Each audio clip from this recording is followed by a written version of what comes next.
ओम शांति। आज हम मधुर ईश्वरीय महावाक्य साकार मुरली सुनेंगे 9 जून 2023 की। तो आज बाबा कह रहे हैं कि आज दुनिया में देखो धंधे तो बहुत सारे हैं, लेकिन सबसे ऊंचा तो धंधा है वो हीरे जवाहरात का धंधा है, जौहरी का धंधा है। तो इसी प्रकार बाबा ये क्यों कह रहे हैं, क्योंकि ये जो ज्ञान है ना, ये भी एक अमूल्य रत्न के समान है, बहुत बहुमूल्य है और एक एक रत्न बहुत कीमती है। अगर एक एक रत्न है ना, इसकी धारणा कर लेंगे तो क्या बनेंगे, तुम अनगिनत पदमपति बनते हो। कब बनते हो? तुम उस नई दुनिया, सतयुगी दुनिया में जाकर उसके मालिक बनते हो। और वहाँ जो महल होंगे ना, वो महल में जो सोने की ईंटें होंगी, उसमें वो हीरे जवाहरात जड़े हुए होंगे। वहाँ अपार संपदा होगी, निरोगी काया होगी, वहाँ पे बहुत सुखी होंगे। एवर हेल्दी एवर वेल्दी, बाबा ने कहा, ये वरदान बाबा ने दिया। तो बाबा कहते हैं तो उस दुनिया में जाने के लिए उस योग्य आप बच्चों को बनना है। हाँ, आपका जो पिता है वो कितना मीठा है। तो बाबा कहते हैं वैसे आप भी जब आत्मा समझकर, देही अभिमानी समझकर अपने को उस पिता को याद करेंगे, मुझे याद करेंगे, तो मेरे समान मीठे बन जाएंगे और तुम्हारे अंदर के जो विकारों की कड़वाहट है ना, वो निकल जाएगी। तो बाबा ने कहा अभी देखो, बाबा ही हमारा पिता है और शिक्षक और सदगुरु है और वो हमें पढ़ा रहे हैं, तो कितना नशा होना चाहिए। बाबा ने कहा कि अभी देखो दुनिया में जो मनुष्य है ना, वो आज बाबा ने कहा प्लेग रोगी हो गए हैं, है ना। जो चूहे से फैलने वाली जो बीमारी होती है ना, वो बहुत कड़वे हो गए हैं। तो कौन सा चूहा, अभी जो माया चूहे ने काम क्रोध मोह लोभ अहंकार रूपी माया चूहे ने बीमारी फैला दिया है ना, सबको कड़वा कर दिया है, बीमार कर दिया है। तो उन्हें इस ईश्वरीय ज्ञान और योग के द्वारा उन्हें निरोगी बनाओ। ये ऐसी औषधि है जिससे वो स्वस्थ हो जाएंगे। तो इसलिए बाबा ने कहा कि ये सेवा आप बच्चों को करना है। और बाबा ने कहा कि अभी क्या है कि बाबा याद दिलाते हैं कि तुम जो बच्चे, आप बच्चे हो और आप बच्चों का जो बुद्धि रूपी जो पात्र था ना, पहले सोने का था जब सतयुग में थे, लेकिन धीरे धीरे आज जो है वो पात्र है, वो विकारों का जहर भरने से क्या हो गया, वो आज लोहे तुल्य हो गया है। तो बाबा कहते मैं ज्ञान अमृत उसमें डाल रहा हूँ और जितना आप ज्ञान सुनोगे, श्रवण करोगे, ज्ञान स्वरूप बनोगे, तो ज्ञान अमृत से क्या बनाते बाबा, आपकी बुद्धि सोने तुल्य बन जाएगी। तो बाबा ने कहा तो क्या करना है, वो ज्ञान अमृत रसपान करना है, औरों को सुनाना है। बाबा ने कहा जो रूप बसंत की कहानी सुनाते ना, दो भाइयों की, कहते उसके मुख से जो रत्न झड़ते थे। तो वास्तव में ऐसी कोई कहानी तो मन हकीकत में नहीं है।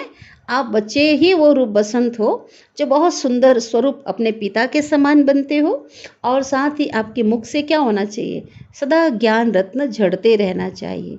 तो बाबा कहते मैंने तुम्हें इतना मीठा, इतना प्यारा बनाया था, आज भी उसकी यादगार जड़ मूर्तियों के रूप में मंदिरों में आज भी वो यादगार है। और जिसकी बहुत श्रद्धा से आज जो लोग हैं उसका दर्शन करते हैं, लालायित रहते हैं। तो बाबा ने कहा कि कितने मीठे वो थे, तो फिर से तुमको ऐसा मीठा बनना है। और जो माता पिता जो नंबर 1 जाते हैं, मम्मा बाबा, है ना, जगत पिता जगत अम्बा, जो पहले नंबर में विश्व के मालिक बनेंगे, तो आप बच्चे उनके तख्त पर बैठने के लिए आप भी उनको फॉलो करो, आप भी उनके जैसा पुरुषार्थ करो, तो ऐसे बन जाएंगे।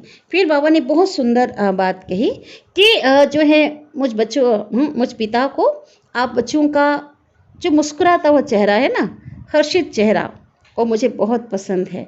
मैं सदा ये चाहता हूँ कि आप बच्चों का जो चेहरा है कभी उदास ना हो, कभी निराशा आपके चेहरे पे ना आए। तो बाबा ने कहा तो हर एक को, मुझे ही नहीं, आज देखो दुनिया में हर एक को मुस्कुराता हुआ चेहरा ही पसंद आता है ना, किसी का उदास दुख से भरा हुआ चेहरा पसंद नहीं आता है। और आप बच्चों को क्या मिला, आप बच्चे तो मुझे प्राप्त कर लिए हो, है ना, सब कुछ मिल गया, पाना था वो पा लिया, बाकी क्या रहा। तो जब ये आप बच्चे गीत गाते हो तो आप बच्चों को तो सदा जो है खुश रहना चाहिए। हाँ, मैंने तो बाबा ने कहा कि खुशियों का जो खजाना है जन्मते ही मेरी गोद में जब आए वो गिफ्ट दे दिया है। इसलिए बहुत नशे में, ईश्वरीय नशे में रह करके विश्व को प्रकाशित करने वाले चैतन्य दीपक बनो। तो अभी हम विस्तार से आज के ईश्वरीय महावाक्य को सुनते हैं। आज की मुरली का सार है, मीठे बाबा कहते हैं, मीठे बच्चे, स्वीटेस्ट बाप आया है स्वीट बनाने। जो सबसे मीठा बाबा है वो मीठा बनाने आया है। तुम्हें देवताओं समान मीठा बनना है और बनाना है। आज की मुरली का प्रश्न है, सदा सुखी बनने का वरदान किन बच्चों को प्राप्त होता है? उत्तर है, जिन्हें ज्ञान रत्नों की वैल्यू है। एक एक रत्न पद्मपति बनाने वाला है। कौन सा रत्न? ये ईश्वरीय ज्ञान रत्न बहुत कीमती है, जो हमें बहुत पद्मपति बना देगा। तुम बच्चे इन रत्नों को धारण कर रूप बसंत बनो, औरों को सुनाओ। मुख से सदैव रत्न निकलते रहें तो सदा सुखी बन जाएंगे। जो बच्चे मीठा बनते हैं उन्हें बाप भी देखकर खुश होते हैं ना। परमात्मा पिता को भी खुशी होती है अपने बच्चों के अंदर परिवर्तन देखकर, और ऐसे बच्चों को सदा सुखी बनने का वो दिव्य वरदान देते हैं। तुम बच्चे इसी वरदान से एवर हेल्दी और एवर वेल्दी बन जाते हो। गीत बजा है, आ गए दिल में तू ही तू। ओम शांति। कितना मीठा गीत है। भल बनाया फिल्म वालों ने है, परंतु वे तो कुछ भी जानते नहीं है ना। बाबा उस जो गीत है उसका अर्थ की गहराई में जाकर हमको समझाते हैं। तुम मीठे बच्चे इस बेहद के नाटक में पार्ट बजा रहे हो। सृष्टि रंगमंच पे बेहद के ड्रामा में बेहद का बाप परमपिता परमात्मा भी अब पार्ट बजा रहे हैं, सम्मुख हमारे समक्ष है। तुम बच्चों को स्वीट बाबा ही नजर आता है। आत्मा इन नैनों से, शरीर के आर्गन से एक दो को देखती है। आत्मा भी सम्मुख बैठी है और वह जानती है, जिसके लिए बाबा कहते हैं स्वीट चिल्ड्रेन, मीठे बच्चे। तो बाबा कहते हैं, मैं सब बच्चों को बहुत स्वीट बनाने आया हूँ। माया ने, माना ये 5 विकार, काम क्रोध मोह लोभ अहंकार ने तुमको बहुत कड़वा बना दिया है। अब बाप आकर समझाते हैं, तुम कितने स्वीट थे। बाबा हमें अतीत की याद दिला रहे हैं। बरोबर तुम जब मंदिरों में जाते हो तो देवताओं को कितना स्वीट समझते हो, है ना। जो पत्थर की मूर्ति होती है कितना आकर्षित करती है। देवताओं को कितनी मीठी नज़र से देखते हो कि कहाँ मंदिर खुले तो स्वीट देवताओं का दर्शन करें। हर जो भक्त हैं दर्शन के लिए लालायित होते हैं, तरसते हैं। दरवाज़ा खुले और हम उनकी एक झलक तो पाएं। बाबा कहते हैं, बनावट तो भल पत्थर की है, परंतु समझते हैं यह स्वीट होकर गए हैं। इतना ऊंचा कार्य करके यहाँ होकर के गए हैं। शिव के मंदिर में भी जाते हैं तो वो भी बहुत स्वीटेस्ट है, बहुत मीठे हैं। जरूर होकर गए हैं ना, है ना। आज भी देखो, कहीं हम देखते हैं कितने महापुरुषों के आज जो होते हैं ना, जो अच्छे कार्य करने वाले हैं समाज के लिए, देश के लिए एक महान कार्य करके जो जाते हैं, चौक में अनेक स्थानों पे उनकी क्या होती है, स्टैचू होती है। तो जो मंदिरों में इतने भक्ति भाव से जो पूजे जा रहे हैं, इतनी श्रद्धा से, तो ज़रूर वो भी होकर गए हैं ना। वो भी एक यादगार है, निशानी है। तो स्वीटेस्ट से स्वीटेस्ट, मीठे से मीठा बाप ज़रूर भारत में ही आया होगा। हाँ, इसीलिए भारत भूमि बहुत श्रेष्ठ है, बहुत ऊंची है, क्योंकि परमात्मा अवतरण की भूमि है। मंदिरों में जो भी देवी देवताएं हैं वो भी चैतन्य में होकर कभी गए होंगे, जरूर कुछ करके गए हैं ना। इससे सिद्ध होता है ना, तब तो इतने भाव भक्ति से उनकी आराधना होती है। स्वीटेस्ट बाप को जानने वाले उनके बच्चे ही होंगे, तो ज़रूर कहेंगे ना कि निराकार परमपिता परमात्मा सबसे स्वीटेस्ट है, सबसे ज़्यादा मीठे हैं, है ना। उनके अंदर तो कोई एक अवगुणों की कमी की तो एक बूंद भी, एक दाग भी नहीं है। वो तो गुणों का सागर है, बहुत मीठा। भारत में खास और दुनिया में आम शिव बाबा की महिमा बहुत है ना। क्योंकि पूरे विश्व में जो शिवलिंग जो है, प्रतिमा निराकार की, पूरे विश्व में कहीं ना कहीं यादगार के रूप में है। क्योंकि विश्व का पिता है। भक्त भी क्या कहते हैं, शिव, काशी विश्वनाथ, गंगा, ऐसे बहुत कहते हैं और वहाँ जाकर रहते भी हैं, है ना, क्योंकि ये मान्यता उनके अंदर है कि वहाँ पे अगर हम रहेंगे तो हमारी क्या हो जाएगी, सद्गति हो जाएगी, अगर वहाँ हमारा अंत समय आएगा। तो ये बाबा भी सब तरफ चक्कर लगाकर आए हैं। कौन? प्रजापिता ब्रह्मा। जब ये ब्रह्मा नहीं थे, परमात्मा का अवतरण इनके भीतर नहीं था, तो दादा लेखराज के रूप में वो सब जगह तीर्थों के चक्र लगाकर आए हैं। मनुष्य शिव की कितनी महिमा करते हैं। बाप जानते हैं कि यह सब स्वीट चिल्ड्रन है ना। बाबा कहते सब मेरे बच्चे घर के बच्चे हैं, माना सभी के लिए बाबा ने कहा विश्व की जितनी भी आत्माएं हैं, भले इस समय कड़वे बन गए हैं, सबके अंदर अवगुण आ गए हैं, लेकिन ये सब मेरे ही घर के बच्चे हैं, वहीं से आए हैं। वहाँ तो सब स्वीट थे ना, उस घर में घर के बच्चे हैं। फिर क्या हुआ, यहाँ सबको नंबरवार अपना पार्ट मिला हुआ है ना, सभी यहाँ पे पार्ट प्ले कर रहे हैं। परंतु सबकी नज़र किस पे जाती है, कोई फिल्म ड्रामा देखते हैं ना, मुख्य जो एक्टर होते हैं, हीरो हीरोइन पर जाएगी। अब इस ड्रामा में जो हीरो हीरोइन है, मुख्य पार्टधारी हैं, वो कौन है? स्वयं परमात्मा है, क्योंकि उनको भी पार्ट बजाना पड़ता है। कहते ना, तुम मात पिता हम बालक तेरे, और तुम्हारी कृपा से सुख घनेरे। तो प्रैक्टिकल में जब बाबा अभी आए हुए हैं, सबके पिता आए हुए हैं, तो अभी तुम बच्चे जानते हो उस मात पिता के सम्मुख बैठे हो। दुनिया तो सम्मुख नहीं है ना, क्योंकि यह गुप्त है ना। निराकार परमात्मा गुप्त है, इसलिए इसे गुप्तेश्वर भी कहते हैं, है ना। परिचय सबको मिल रहा है, लेकिन पहचान नहीं रहे ना। इनका नाम निशान अभी बिल्कुल ही गुम कर दिया है। सिर्फ चित्र है, निराकार ज्योति के रूप में, लिंग के रूप में चित्र है, परंतु उनसे कोई को पता नहीं पड़ता। शिव के पुजारी तो बहुत होते हैं, है ना, लाखों होंगे आज, लेकिन पूरा परिचय नहीं है। तुम जानते हो शिव बाबा है स्वीटेस्ट, बहुत मीठा। उन जैसा स्वीट मीठा तो कोई हो ही नहीं सकता। वह स्वीटेस्ट बाप ना आए तो यह पतित दुनिया पावन कैसे बने? किसी में वो पावर नहीं है, कोई ऐसी हस्ती है ही नहीं जो इस सृष्टि का परिवर्तन कर सके। हाँ, तमो प्रधान से सतो प्रधान प्योर बना सके, वो एक परमात्मा ही ऐसा बना सकते हैं। इस समय तुम बच्चों के सिवाय कोई भी स्वीट नहीं है ना। हम भी कड़वे थे, लेकिन अभी हमने परमात्मा के बनकर अपने को परिवर्तन करना शुरू किया है ना, पावन बन रहे हैं। बल अपने को आज लोग क्या कहते हैं, शिवो अहम, भगवान कहते रहते हैं, कई ऐसे हैं। लेकिन बाबा कहते हैं भगवान तो इतना स्वीटेस्ट है ना, वह तो परम धाम में रहने वाला है। उनको पूछो जो अपने आप को भगवान कहते हैं ना, अवतार मानते, उनसे पूछो फिर तुम इस पतित दुनिया में कैसे कहते हो कि हम शिव अहम, हम भगवान हैं? भगवान तो रचयिता है, पतित पावन है ना। भगवान को सभी भक्त याद करते हैं, ऐसे नहीं कि सब भक्त भगवान हैं, है ना। अगर सब भक्त भगवान होते तो उनको आराधना याद करने की दरकार ही नहीं होती। अब भक्त भगवान को याद कर रहे, इससे क्या सिद्ध हो रहा है कि भक्त अलग है और भगवान अलग है ना। निराकार शिव को ही स्वीटेस्ट कहेंगे, स्वीटेस्ट बाबा द्वारा ही स्वीटेस्ट स्वर्ग में जाएंगे। वो जो आने वाली दुनिया है स्वर्ग, वो बहुत मीठी दुनिया है।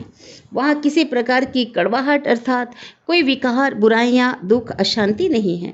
इसलिए बाबा ने कहा वो क्या है, स्वीटेस्ट स्वर्ग है। यह डिनास्टी रची जा रही है, नई दुनिया की राजधानी रची जा रही है। स्वीटेस्ट बाप हमको मोस्ट विलव्ड स्वीट बना रहे हैं, बहुत प्यारा मीठा बना रहे हैं ना, देवतुल्य बना रहे हैं। तो जो जैसा होगा ऐसा ही बनाएगा ना।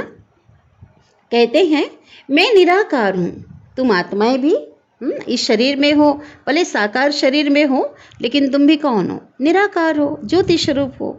शिव के मंदिर में शिवलिंग की पूजा होती है ना। जब कोई यज्ञ रचते हैं, रुद्र यज्ञ आदि रचते हैं ना, तो शालिग्राम ढेर सारा बनाते हैं और शिव बनाते हैं, बड़ा एक शिवलिंग, उनकी पूजा करते हैं। बहुत बड़े बड़े सेठ लोग यज्ञ रचते हैं, है ना। और किसके द्वारा यज्ञ करवाते? ब्राह्मणों के द्वारा। रुद्र शिव का भी लिंग बनाते हैं और शालिग्राम का भी बनाते हैं। ब्राह्मण लोग पूजा करते हैं। तुम ब्राह्मण ही पूज्य थे, फिर पुजारी बने। हम संगम युगी अभी ब्रह्ममुख वंशावली जो श्रेष्ठ ब्राह्मण है, हम पहले पूज्य थे, देवतुल्य थे, फिर बाद में क्या बने? पुजारी। शिव का लिंग बड़ा और शालिग्राम बहुत सारे ढेर सारे छोटे छोटे बनाकर पूजा करते हैं। और उस यज्ञ का नाम क्या रखा? रुद्र यज्ञ। और मटेरियल यज्ञ होता है। तो यह तो हो गई मिट्टी की पूजा, क्योंकि जो बनाते हैं लिंग वो मिट्टी का बनाते, बाद में उसको विसर्जन करते।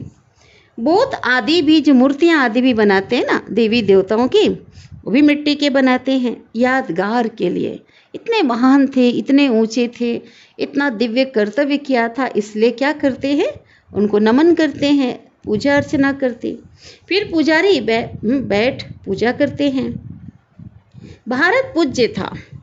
सतयुग त्रेता में पुजारीपन नहीं था, क्योंकि वहाँ सभी पूज्य थे, है ना, सभी श्रेष्ठाचारी थे और सभी पावन थे, सदगति में थे, इसलिए वहाँ पूजा नहीं हुई, कोई पुजारी नहीं थे। आधा कल्प है ज्ञान, आधा कल्प है भक्ति। द्वापर से भक्ति शुरू हुई, द्वापर कलयुग, और आधा कल्प सतयुग और त्रेता ज्ञान की क्या थी? प्रारब्ध थी। गाया भी जाता है ना, आप ही पूज्य आप ही पुजारी, ये लिखा हुआ है। देखो कई बातें सही लिखी है, लेकिन समझने वाले जो है उसको अलग अर्थ लेते हैं। तो वो क्या कहते हैं कि क्या कहते हैं उनका, कि भगवान है, एक पुजारी है और भगवान ही क्या है? पूज्य था और वही पुजारी बना है। सब भगवान है, कहते हैं सब भगवान है। तो इसको ये उल्टी गंगा कहा जाता है, क्योंकि सत्यता तो इसमें है ही नहीं, रत्ती भर सत्यता नहीं है। बाप को, उस परमात्मा पिता को सब बुलाते हैं। इस समय तो पुकार जो है क्या हो गई है? ज़्यादा हो गई है ना, क्योंकि सभी दुखी अशांत हैं, सब बुला रहे हैं। हे भगवान, कोई कहता हे पतित पावन, हे रहमदिल। पुकारना माना आह्वान करना। भक्ति मार्ग में आधा कल्प भक्त लोग आह्वान करते हैं। द्वापर काल से पुकार रहे थे, बुला रहे थे, आ जाओ आ जाओ, और अब जाकर पुकार पूरी हुई है, अब आए हैं परमात्मा। स्वर्ग में तो तुम मालिक होंगे। शिव बाबा कहते हैं तुमको मैं बहुत स्वीटेस्ट बना रहा हूँ, बहुत मीठा बना रहा हूँ। गॉड फादर कितना मीठा, कितना प्यारा शिव भोला भगवान है ना, गाते हैं ना ऐसा महिमा। शंकर का तो नाम नहीं डालेंगे ना, क्योंकि शंकर तो रचना है। शिव निराकार और शंकर आकारी है ना, लाइट के कार्ब वाले देवता हैं। दोनों को मिलाना तो गलत है ना। चलो नहीं पता था तो मिला दिया है, और अब जा कर के हमें यथार्थ परिचय मिला है, अब तो हम मिला नहीं सकते। मनुष्य कोई के मंदिर में जाएंगे तो पूजा एक ही निराकार की ही करेंगे। भाई याद ही भगवान, आराधना कर रहे, याद करते हैं तो एक को ही याद करते हैं, जानते भले नहीं, लेकिन ईश्वर के रूप में उसको देख रहे हैं ना सामने, तो एक निराकार को याद करते हैं। लेकिन अभी सबको मिला देते हैं। अच्युतम केशवम श्री राम नारायण, हाँ, और भी डेश डेश। अब कहाँ राम कहाँ नारायण, सबको इकट्ठा कर दिया है ना। कैसे है? तो वही सोल है ना, वही कृष्ण से नारायण बनते, राम बनते, अवतार लेते आते हैं। लेकिन परिवर्तन तो हो गया ना, कलाओं में गुणों में कमी आ गई ना। नारायण 16 कला संपूर्ण सतयुग में, और त्रेता में राम 14 कला। व्यास कौन था ये कोई भी नहीं जानते। वास्तव में सच्चे व्यास सुखदेव के तुम बच्चे हो। सुखदेव शिव बाबा जो सबको सुख देने वाला है, उसके हम बच्चे हैं। बाबा बैठ सहज योग की नॉलेज सुनाते हैं। कैसे मुझे याद करो, मैं कौन हूँ, हमें सहज ज्ञान सुना रहे हैं। और उस सुखदेव के हम बच्चे सच्चे सच्चे व्यास हैं, है ना। औरों को भी हम सुना रहे हैं ना, ज्ञान सुनाते हैं। हम ब्राह्मण हैं, हमको प्रैक्टिकल में बैठकर सहज राजयोग सिखलाते हैं, जिससे हम मनुष्य से देवता बन जाते हैं। आज देवताओं के आगे जा कर के क्या गायन करते लोग, गाते हैं, है ना। हम पापी हैं, नीच हैं, कड़वे हैं, और आप क्या हो? सर्वगुण संपन्न हो। उनकी महिमा करते हैं, आप तो बहुत मीठे हो। तो इन लक्ष्मी नारायण ने ही 84 जन्म लिए हैं तत्त्वम, है ना, जो पूज्य थे और पुनः जन्म लेते लेते अभी पुजारी बन गए। तो आप सभी जो दैवी कुल की आत्माएं हो, आप सब ने भी हाँ क्या किया है, बाबा कहते सीढ़ी उतरे हो, आप सभी इतने जन्म लिए हो, नीचे आ गए हो। तो यह नॉलेज तुमको ही मिलती है, ये हर कोई को नहीं मिलती है, हर कोई समझ भी नहीं पाता। जो सनातन धर्म की आत्माएं हैं, जिन्होंने जो इतने जन्म जिन्होंने लिए हैं, उनको ही ये ज्ञान मिलता है। लक्ष्मी नारायण में यह नॉलेज नहीं होगी। क्यों? क्योंकि वहाँ आवश्यकता ही नहीं है ना, वो पावन है ना, वहाँ तो प्रारब्ध है, वहाँ सब सद्गति में है, वहाँ कोई दुख शांति नहीं है, तो पूज्य हैं, तो वहाँ पे ज्ञान की जरूरत ही नहीं है। जब दुर्गति होती है तो ज्ञान मिलता है, जिससे उस हम सद्गति को प्राप्त करते हैं, इसलिए वहाँ आवश्यकता नहीं है। हम वहाँ यह नॉलेज देकर किसी को देवता नहीं बनाते हैं। शिव बाबा कहते हैं कि मैं ये ज्ञान वहाँ देकर किसी को देवता नहीं बनाता। तो बाकी क्या काम करें, या हम बच्चे भी आज देखो बाबा का संदेश है, बाबा का ज्ञान जन जन को दे रहे हैं, योग्य बना रहे हैं, तो देवताएं फिर क्या काम करें? यहाँ तो देखो कितने काम हैं, है ना। तो बाबा कहते वहाँ तो खेल पाल होंगे, है ना, थकान नहीं होगी, और कई तरह के जो होंगे ना, चित्रकारी है, संगीत है, घूमना है, तो कहीं वो प्रारब्ध है ना, ऐसा कोई काम नहीं, थकान वाली कोई काम नहीं, तकलीफ कोई होगी नहीं वहाँ। अभी हम स्वीटेस्ट बाबा के बच्चे हैं, फिर श्री लक्ष्मी नारायण बनेंगे। तुम जानते हो हम स्वीटेस्ट फादर से स्वीटेस्ट बनते हैं। शिव बाबा श्री श्री मीठे थे, मीठा है, उनसे हम भी मीठे बनते हैं। हम अपने को श्री श्री नहीं कह सकते, क्यों? क्योंकि परमात्मा तो क्या है, श्रेष्ठ से भी श्रेष्ठ है, श्रेष्ठ देवताओं को भी ऐसा बनाने वाला, एक श्री बनाने वाला सबसे उत्तम है। ये सब समझने की बातें हैं। तुम जितना अशरीरी देही अभिमानी बनेंगे, अपने देह के अभिमान को छोड़कर आत्मा निश्चय करेंगे और मीठे बाबा को याद करेंगे, उतना मीठा बनेंगे। देही अभिमानी बन बाप को और वर्षे को याद करना है। यह एक मुख्य बात ना भूलो, ठीक है? कौन सा? एक तो आत्माभिमानी बनना और दूसरा बाबा को याद करना।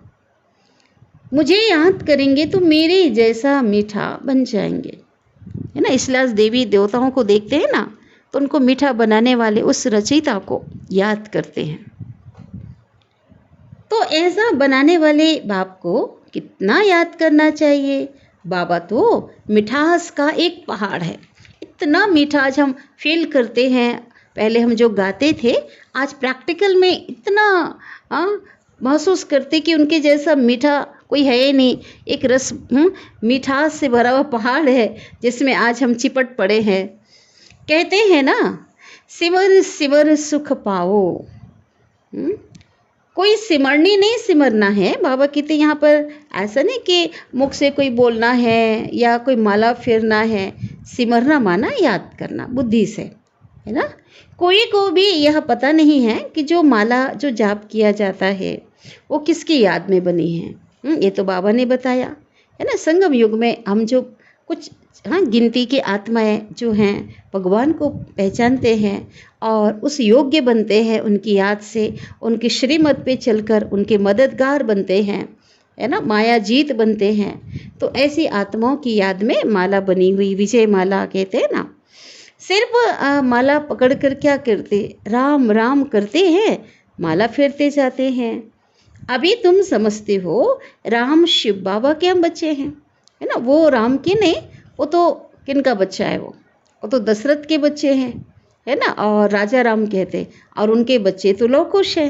लेकिन निराकार राम, दाता राम के जो शिव बाबा है, उनके हम सभी आत्माएं बच्चे हैं। इसलिए सिमरण करते हो, उनको याद करते हो। माला फेरना तो पुजारीपन का चिन्ह है।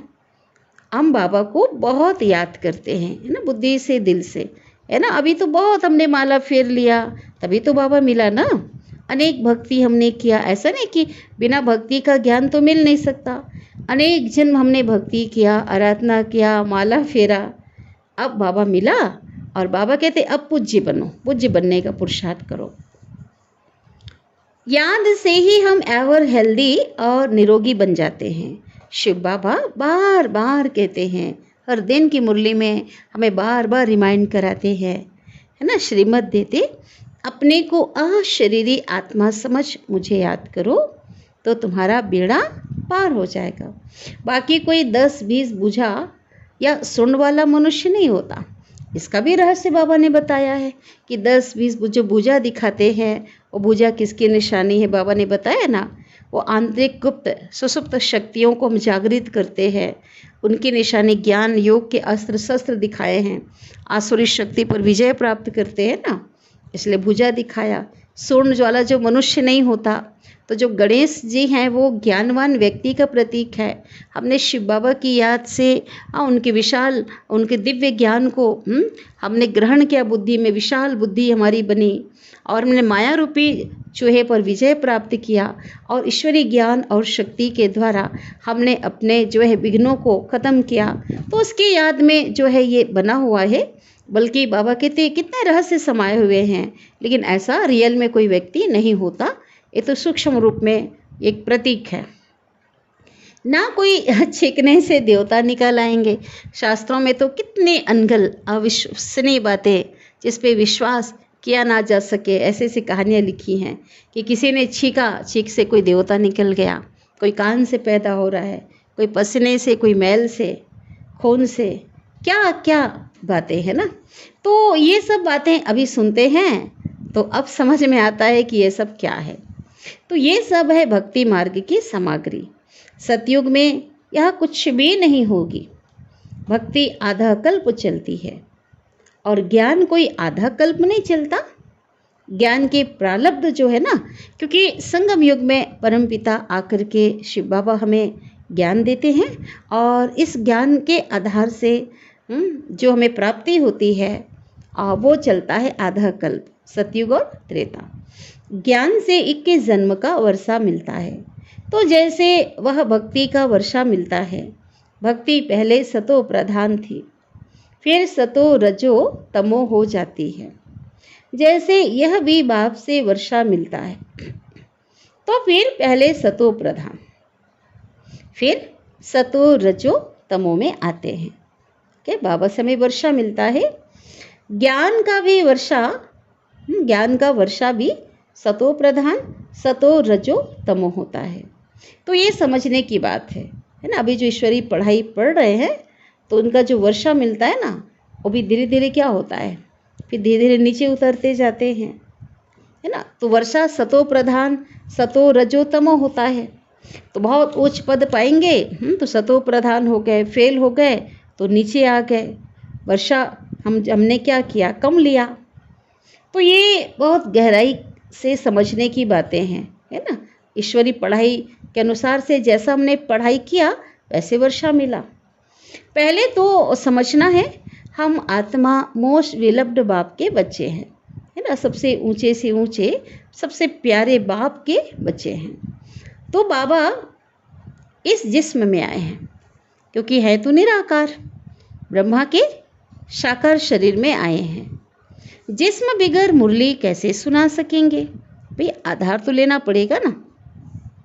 निराकारी दुनिया तो है साइलेंस वर्ल्ड, शांति की दुनिया। वहाँ तो ज्ञान नहीं सुना सकते क्योंकि वहाँ तो सभी आत्माएं हैं ना, निराकार, वहाँ तो आवाज़ ही नहीं है। फिर सूक्ष्म वतन है मूवी, वहाँ पे इशारे की भाषा है, संकल्पों की भाषा है। और ये साकार सृष्टि, यह टॉकी, टॉकी अर्थात यहाँ आवाज़ है, यहाँ बोल सकते हैं। तो 3 लोक है ना, मूल वतन, सूक्ष्म वतन और साकार स्थूल वतन। तो एक एक बात जो भी तुम सुनते हो पहले कभी भी नहीं सुना है, तो नई बातें सुनते हो। नई दुनिया के लिए नया ज्ञान दुनिया में, और यह कोई जान ना सके जब तक यहाँ ना आए, है ना, ईश्वरी संतान ना बने, तब तक ये ज्ञान कोई सुन ना सके और ना ही कोई समझ सके। तुम जानते हो हम आत्माएं साइलेंस वर्ल्ड से आती हैं, वहाँ के रहवासी हैं, इसलिए उनका नाम ब्रह्मांड रखा हुआ है। अंडे मिसल आत्माएं, निराकार सूक्ष्म आत्माएं वहाँ रहती हैं, परंतु ऐसे है थोड़े ही। एक बताया गया है, एक दृष्टांत दिया गया है। अगर स्टार कहें तो स्टार की पूजा कैसे हो, है ना। बहुत सूक्ष्म है बाबा, है ना, स्टार से भी सूक्ष्म है। फल फूल दूध आदि उन पर कैसे ठहर सके। नाम तो शिव ठीक है, इसलिए उस ज्योति से बड़े बड़े क्या बनाए, पूजा आदि करने के लिए लिंग बनाया। ऐसे नहीं कि वो बाप है तो बड़ा है, हम आत्माएं तो छोटी हैं, नहीं। बाबा ने कहा परमात्मा हो चाहे आत्मा, दोनों का जो स्वरूप है ना, साइज है ना, सूक्ष्म है, लेकिन गुणों का वो सागर है, सर्वशक्तिमान है परमात्मा। परमात्मा, परम माना परम धाम की रहने वाली आत्मा जो मोस्ट विलप्ड है। तुम जानते हो अब हमको बाबा की श्रीमत पर चलना है। बहुत मीठी थी मीठा बाबा आकर के हमको मोस्ट स्वीट बनाते हैं। आत्मा स्वीट बनेगी तो शरीर भी स्वीट मिलेगा। कहते हैं ना, जैसा सोना वैसे जीवन। हमको शरीर को कुछ नहीं करना है, शरीर के लिए पुरुषार्थ नहीं करना है। आत्मा, जब हम आत्मा को परिवर्तन कर लेते, पावन बना लेते, तो शरीर भी बहुत सुंदर देवतुल्य शरीर मिलेगा। बाबा कहते हैं सिर्फ बीज और झाड़ को याद करो। बीज बाप ऊपर में है, वह है वृक्षपति, यह है फाउंडेशन। फिर इनसे और टालटालियाँ निकलती है। दुनिया में कोई की बुद्धि में यह नहीं है। बाबा कहते हैं, ठीक है, जैसे ये कल्प वृक्ष है, बाबा इसके बारे में बता रहे हैं कि ये कल्प वृक्ष मनुष्य सृष्टि का जो बीज, जो झाड़ है, उल्टा है, क्योंकि इसका जो बीज है, चैतन्य बीज रचयिता ऊपर में है, वृक्षपति हैं। फिर उससे क्या निकलता, फाउंडेशन के बाद जड़ से तना और अनेक शाखाएं, टालियां निकलती, अनेक धर्म निकलते हैं। पहले एक मुख्य सनातन धर्म, उसके बाद अनेक शाखाएं निकलती है। तो ये जो बातें हैं दुनिया में और किसी की बुद्धि में नहीं है। तो शिव बाबा कहते हैं, लाडले बच्चे, निराकार बाप इस शरीर द्वारा बोलते हैं, तुम इन कानों से सुनते हो। आत्मा ही धारण करती है। ज्ञान सूर्य प्रगटा, अज्ञान अंधेर विनाश। अंधियारी रात होती है, ऐसा है ना, ज्ञान सूर्य प्रगटा और अज्ञान अंधेर विनाश। अंधियारी रात होती है ना, स्थूल में भी अंधियारी रात होती है। तो मनुष्य समझते हैं स्थूल अंधियारा समझते हैं ना, इससे भी अजून अंधियारा होगा, ऐसा समझते हैं। तो बाबा कहते हैं ये तो है ही घोर अंधियारा ना, उस अंधियारे की बात नहीं हो रही है, यहाँ तो अज्ञानता की, अंधकार की बात हो रही है। मनुष्य यह नहीं जानते, अपने आप को भूल गए, अपने पिता को, अपने घर को, अपने कर्तव्य को, सब कुछ भूल गए ना। तो यही तो अज्ञानता, घोर अंधियारी रात है। अभी तुम रचयिता और रचना के आदि मध्य अंत को जान गए हो। परमात्मा को भी जान गए, उसकी रचना को भी, जिसके लिए सन्यासी कहते हैं बेअंत है, हम उसका अंत पा नहीं सकते। और कह देते ईश्वर तुम्हारी गत मत न्यारी है। आप जो श्रीमत देते हो, आप जो सदगति करते, गति सदगति, वो हमारी समझ से परे है, न्यारी है। तो आज हम नहीं कह सकते, क्योंकि हमने परमात्मा को जान लिया है, उनके गुण कर्तव्य को हमने जान लिया है। तो तुम तो समझते हो ना, ईश्वर ही आकर गति सदगति करते हैं। अभी हम समझते हैं, तुम जानते हो श्री वो कहते हैं हम नहीं जानते, लेकिन हम जानते हैं। तुम जानते हो श्रीमत से हम सो नारायण और नारी से लक्ष्मी बनेंगे। वो कहते हैं तुम्हारी गत मत न्यारी है, तुम्हारी मत न्यारी है। तो मत जो है हम जानते हैं, श्रीमत इतनी ऊंची है जिससे हम लक्ष्मी नारायण सदृश बन जाएंगे। गत अर्थात वही गति सदगति करते हैं, मुक्ति जीवन मुक्ति दाता है, उसको भी हम जान गए हैं। तो कितना भारी नशा है।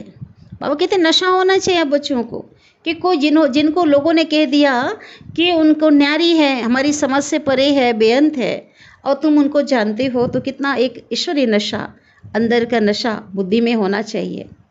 एम ऑब्जेक्ट तो एक ही होती है ना, है ना। कोई भी व्यक्ति हो, एक लक्ष्य को लेकर चलता है। कोई बैरिस्टर बनेंगे, वकील बनेंगे, ठीक है, अधिवक्ता बनेंगे, लेकिन नंबरवार बनेंगे, एक जैसा नहीं बनेंगे। जैसी उन्होंने पढ़ाई पढ़ी होगी, जितना अटेंशन दिया होगा, मेहनत की होगी, उस अनुसार से बनेंगे ना।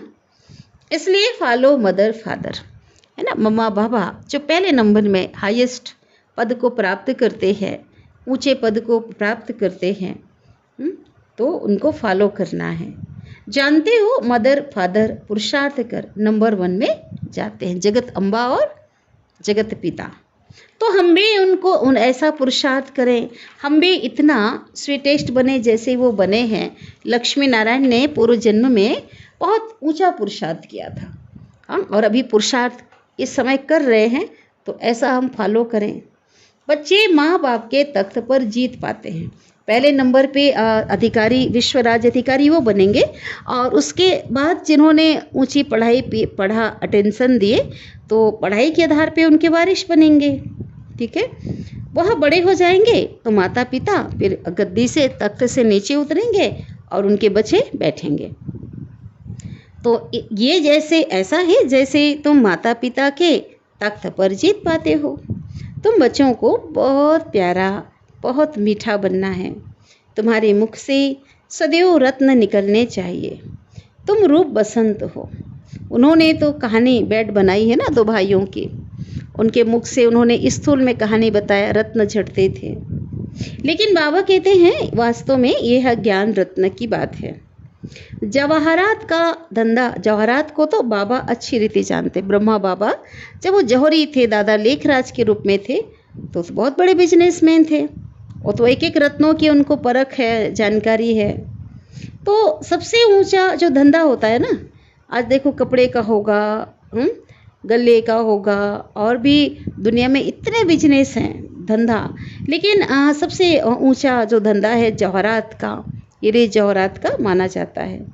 जवाहरात को तो बाबा अच्छी रीति जानते हैं। सबसे ऊंच जवाहरात का धंधा गिना जाता है। यह भी ज्ञान रत्न है। एक एक रत्न की धारणा होती है, इससे तुम अनगिनत पदमपति बनते हो। तुम्हारे महलों में कैसे सोने की ईंटें, हीरे जवाहरात लगते हैं। अब बाबा हम बच्चों को कहाँ ले गए, कहाँ की शेयर करा रहे हैं, सतयुग के।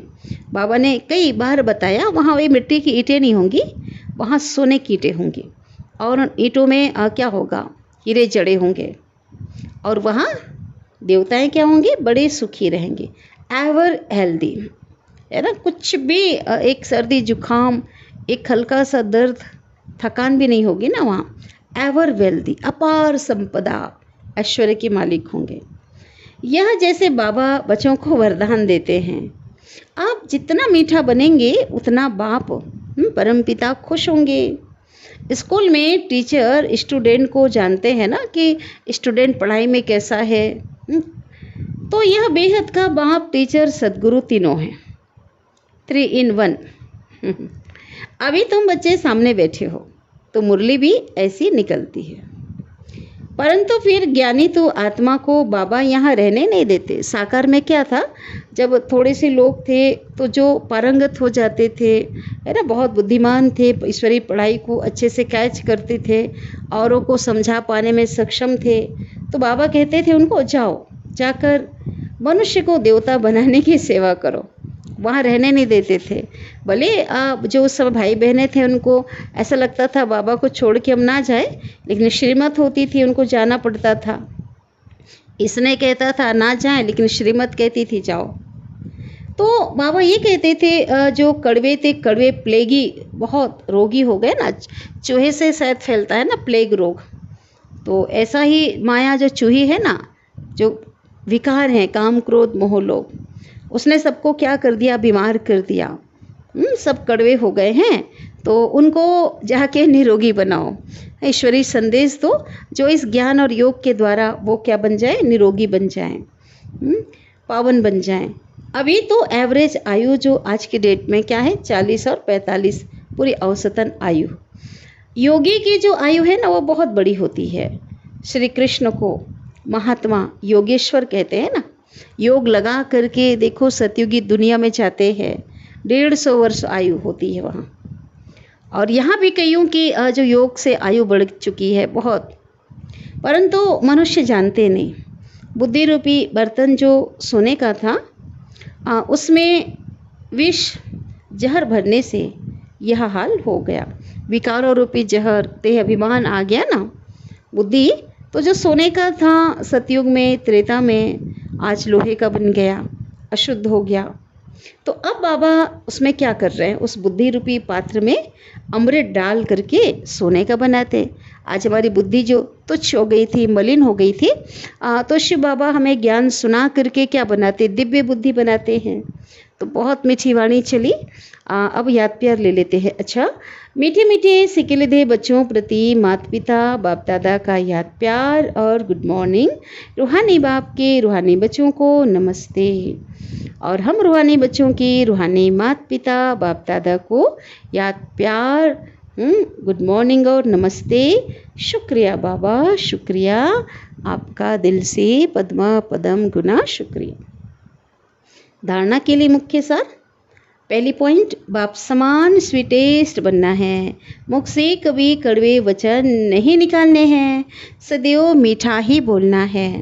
दूसरी पॉइंट, बाप हमको जो अमूल्य ज्ञान रत्न दे रहे हैं उनकी वैल्यू को समझ अच्छी रीति धारण करना है। वरदान है, अपने हर्षित चेहरे द्वारा प्रभु पसंद बनने वाले खुशियों के खजाने से संपन्न भव। बहुत बड़ा वरदान, एक बार फिर सुने।